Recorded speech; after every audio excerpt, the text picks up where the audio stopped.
The Iowa Board of Regents will meet on March 17th to discuss a possible addition to the board policy manual due to the coronavirus. We have DITV reporter Elizabeth Nurita in the newsroom to tell us more. What would this policy change entail?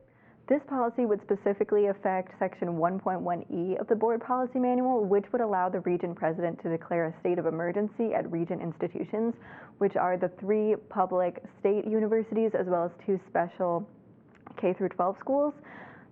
When there is an immediate health or safety risk, board approval is required for the President to respond to emergency situations, and if this policy would go into effect, it would allow and encourage the Regent President to take proactive measures and necessary measures to make sure that the people and property at these institutions are safe, including suspension of parts or all of the Regent Policy Manual itself. Ratification of these actions should take place as soon as possible, but at the very least at the next Board of Regents meeting.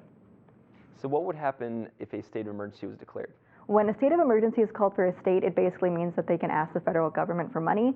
These funds come from places like the Disaster Relief Fund, the Federal Emergency Management Agency, as well as a special spending bill from Congress. For Iowa specifically, there have been disaster declarations as well as health disasters declared for things like flooding and weather and when H1N1 was going around, but never to the extent that the coronavirus is currently sweeping across the state and the country.